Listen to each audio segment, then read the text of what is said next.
the privatization bill, National Assembly Bill number 36 of 2025, be now read a third time.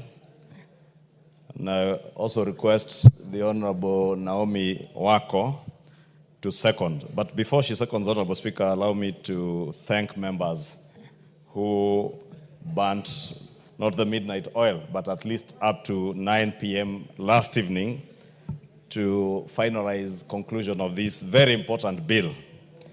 And Honorable Speaker, as we say during the second reading, this bill comes at a very timely time in the history of our country. The fact that this bill is coming at a time when the initial bill had been nullified by the courts on account of public participation.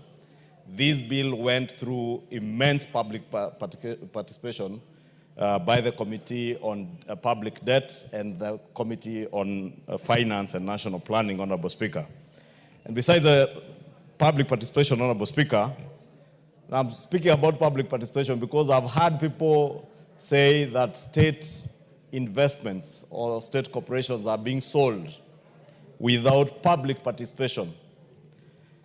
And one of the amendments that was proposed by the committee yesterday in Committee of the Whole House was a new clause 36A that obligates that even a privatization proposal, besides the privatization program, even the privatization proposal must now be approved by Parliament, so that even in law now we will have active public participation right from the proposal to the program.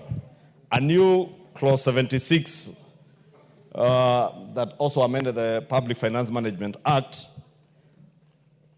also obligates government, again, Honorable Speaker, because those who have been speaking out there, and I have in mind the Wiper leader, Honorable Kalonzo Musyoka, because I have heard the Wiper leader say that we do not know where this money is going. I have heard the minority leader, deputy minority leader, Honorable Robert Mbui, say, oh, in press conferences, we do not know where this money is going to go to. The new clause 76, amending the PFM Act, obligates that any sale of shares will go to the consolidated fund. So those who are just speaking out there, Honorable Speaker, must know that now we are obligated by law that all this money, even what was in the bill was amended by the committee, that you cannot even have a special account that was interest-bearing to then later transfer within 90 days to the consolidated fund. See if the member for Naivasha would be in the House, or the member for Kajiado North, who I saw addressing a press conference out here on the IPO of Kenya Pipeline, but none of them were there. And you can see even now they are not here, Honorable Speaker. Honorable Speaker, the new clause 76 also speaks to the dilution of shares in state corporations. What's your point of order? And it must be a point of order, not just a nuisance, Honorable Thank Speaker. you, Honorable Speaker. Is it of our colleagues criticizing that they didn't bring the amendment? An amendment can be brought by will. Maybe they didn't want to bring. It's also part of protest. They are protesting out there, and they are protesting by leaving that amendment so that you do it the way you know. What is the point of order there now, Honorable Speaker? That is a point of argument. You're out of order. Honorable Speaker, you know, Honorable Speaker, Honorable Wanjiku Muhia, because she was also not in the House, I was only mentioning those members who shout out there in funerals, in street rallies, but they are not there when you are doing legislation. Even yourself as a member for Kipipiri, you are not here. And you even have no idea what this privatization bill is speaking about. You have no idea what shares dilution is. You are blank. You have no idea on anything. Honorable Wanjiku Muhia. Let's proceed. Proceed, Majority Leader. Honorable Speaker, I was saying my last point was on shares dilution. Because part of the privatization, Honorable Speaker, speaks to dilution of shares in state corporations. And we have made sure that today, if the state is even to dilute shares in any state corporation, For instance, we own, I think, about 35% of Safaricom.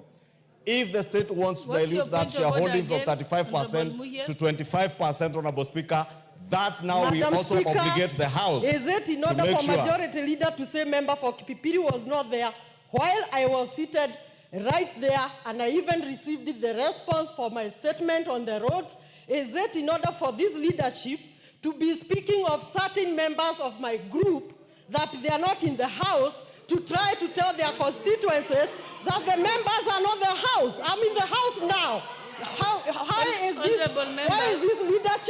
Why is this leadership forming this tradition to try to incite the constituencies about the members who subscribe to Amunyoro?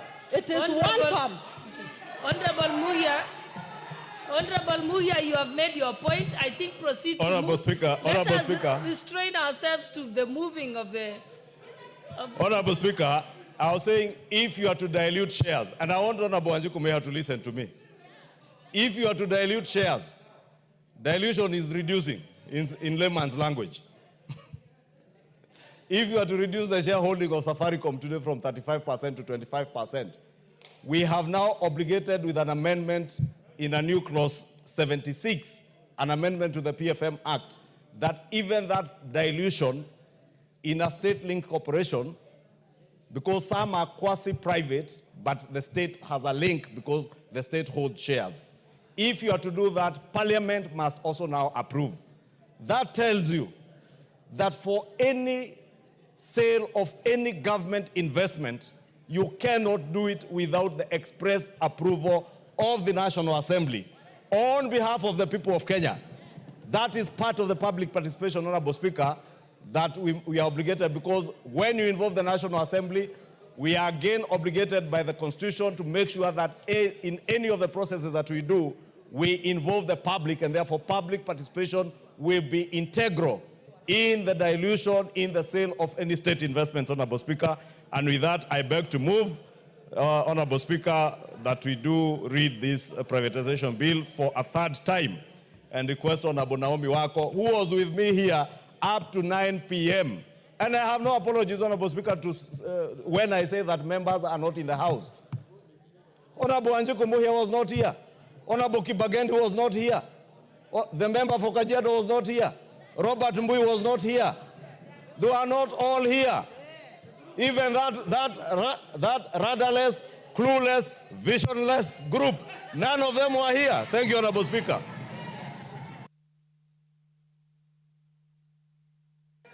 Proceed, Honorable Wako. Honorable Speaker, I second this bill, which is very relevant and very timely, and also appreciate the members who supported and debated with a lot of passion, and it is our prayer that this will transform our country. Thank you, positively. Thank you, honorable members. I now propose the question, which is that the privatization bill, National Assembly Bill number 36 of 2025, be now read a third time. Thank you, honorable members. I therefore now put the question, which is that the privatization National Assembly Bill number 36 of 2025 be now read a third time. Will as many as of that opinion say aye? Aye. Will as many as of the contrary opinion say nay? The ayes have it. A bill for an act of parliament to provide for a regulatory framework for the private